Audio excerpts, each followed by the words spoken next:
students, welcome to Sumaya English Primary School, Standard 7, Subject Science, and the topic for today is Properties of Natural Resources.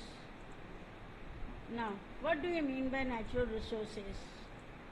All the things that we get from nature is called natural resources.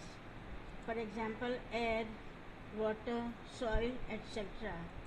This is obtained by nature. So now first we will talk about air. What is air? Air is a mixture of gases. Air has weight. So like all other matters, it has mass and weight.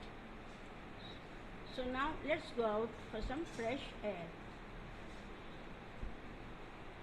Now mass and weight. Mass is a measure of the amount of material an object is made of. It is measured in kilograms. And what is weight?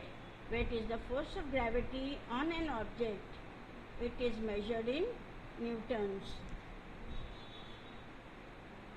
Now talking about atmospheric pressure. What is atmospheric pressure? The pressure exerted by the air in the atmosphere is called atmospheric pressure. It is a result of the fact that air has mass and is attracted by Earth's gravity. This attraction produces a force. The force exerted on a unit area of the Earth's surface is atmospheric pressure. Now the molecules of the gases in the air are in constant motion. When these molecules strike a body, they create pressure on that body. This is the pressure of air that we call atmospheric pressure. Now we come to temperature regulation. The earth receives energy from the sun. This energy is reflected by the earth in the form of heat. The constituents of air surrounding the earth, such as water vapor, carbon dioxide, they absorb a part of this heat and give it to the other constituents of air. As a result, the earth's surface remains warm and thereby becomes suitable for the living world on the earth. If there were no air on the earth, the average temperature of the earth's surface would have been very low.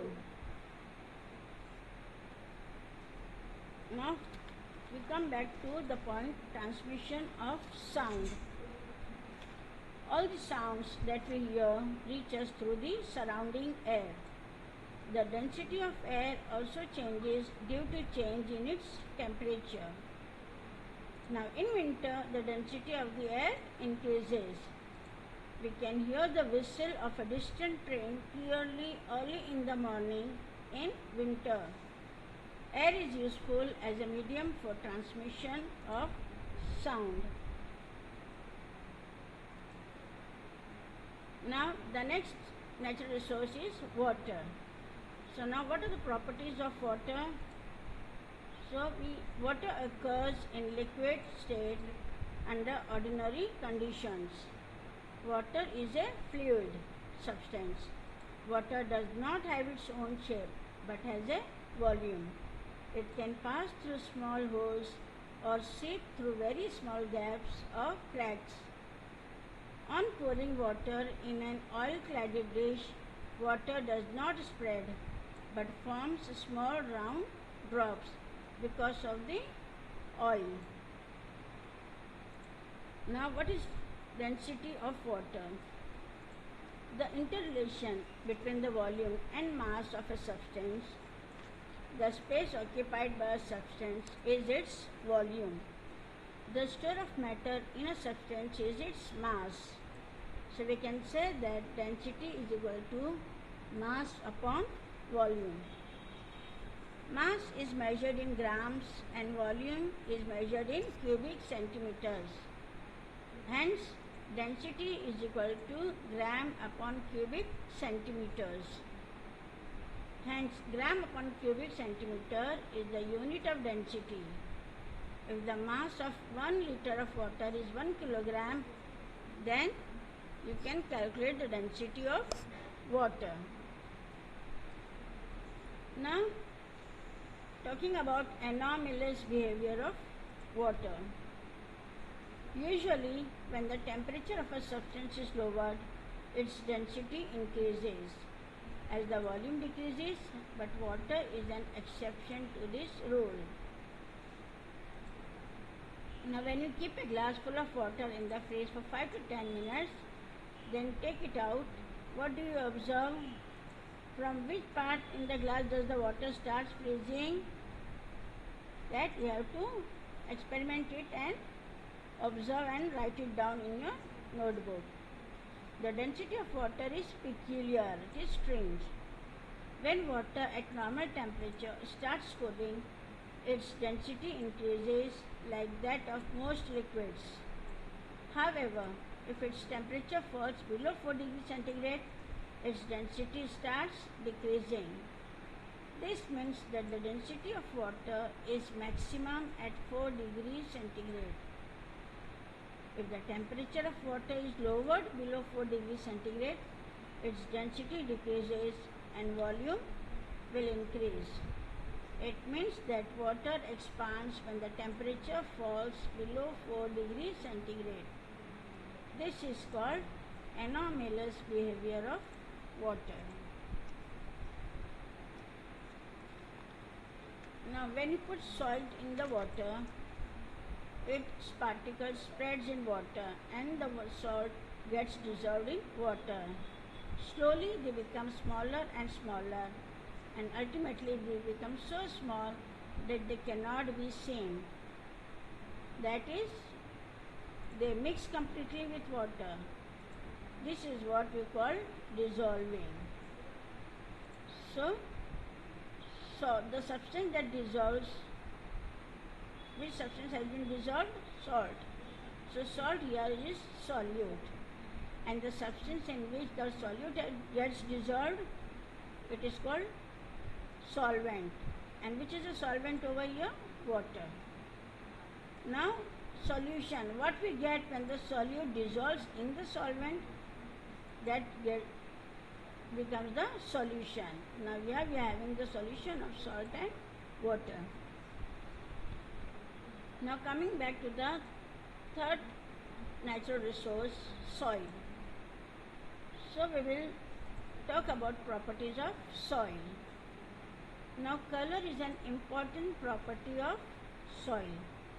The soil gets its color as a result of several processes. The color of soil near land surface is darker than the color of the lower layers. Soil may be of different colors such as black, red, copper, yellow or grey. The colors of soil are useful for its classification. Besides, they are indirectly useful in indicating several properties of the land. In this way, the properties of the soil, such as its fertility, drainage of water, capacity to hold water, becomes clear from its color. The color of the soil depends upon its texture on touching and its organic ingredients as well as on chemical ingredients like iron, lime. Now, texture of soil. Soil contains particles of different sizes. The texture of the soil is determined by the proportion of particles of the various sizes in it. The following are the types of soil on the basis of its texture. See the types of soil. We have sandy soil. The proportion of sand, that is large particles, is high in sandy soil. Water drains quickly through sandy soil. It is easy to plough this soil, but it is less fertile. Why? Because of the particles of sandy soil are made of the mineral called silicon dioxide. Another word for silicon dioxide is quartz. These particles do not dissolve in water, and therefore the soil has very little capacity to supply nutrients. Now another type of soil is silt soil. The particles of silt soil are of medium size. Silt soil is not as plowable as sandy soil. However, it is much more plowable than clay soil. This soil contains a large proportion of organic materials. Its capacity to supply nutrients is much greater. Silt soil is also called sedimentary soil. Now coming to the next type of soil, it is clay soil. In the clay soil, the proportion of small particles is maximum. The particles of clay soil feel smooth to touch. Clay soil has a high water holding capacity. Now we will talk about the structure of the soil. The structure of soil depends upon the different shapes of the particles in it. Soil occurs in the form of columnar, laminar, granular as well as block-shaped structures. Now what is the importance of soil structure? The fertility of soil depends upon soil structure. It depends upon the structure of soil. The advantages of good soil structure are as follows. What are the advantages? The roots get a sufficient supply of oxygen and water drainage is good. Therefore, the roots of plants grow well because the water is supplied till the roots. Now, very important point is what are the uses of soil?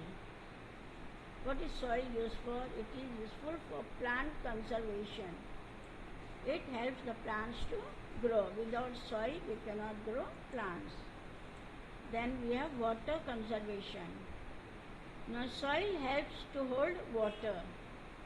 As a result, by means of bunds and lakes, we can get water for use throughout the year. Then, plasticity. Soil can be given any required shape. This property of soil is called plasticity. Because of its plasticity, because of this property, we can use it to make articles of various shapes. These articles can be baked to make them hard and strong. Water storage, earthen pots, earthen lamps, idols, bricks, etc.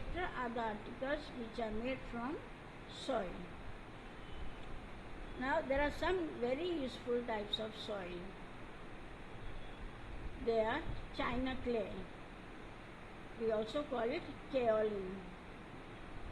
What is the color of china clay? It is white in color and it is used to make crockery, bathroom tiles, tanks, laboratory apparatus, masks, jars, etc. Then shadu soil. It is also white in color and it is used for making statues and idols. Then the third one is terracotta soil.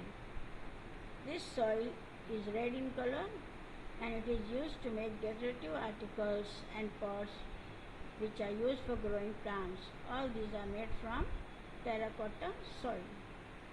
Then we have multani soil. Multani matti, you must have heard, it is used in cosmetics. Now coming to the last point, soil testing.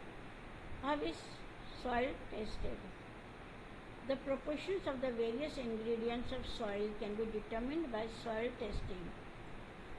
During soil testing, the soil is examined for color, texture and the proportion of organic matter in it. Soil is tested to find out if there is a deficiency of any ingredients and to decide what measures should be taken to remove the deficiency. The soil sample collected for testing is dried in an open space in the shade for 8 to 10 days. It is then shifted through a sieve. Two tests, namely the pH and the electrical conductivity test, are particularly useful in finding out the characteristics of soil. You can determine the fertility of the soil in your fields with the help of different tests. Now, there are some causes for diminishing soil fertility. What are the causes of diminished soil fertility? Soil pH less than 6 or higher than 8. Low proportion of organic matter. No proper drainage of water. Repeated cultivation of the same crop. Continuous use of saline water. Or excessive use of chemical fertilizers and pesticides.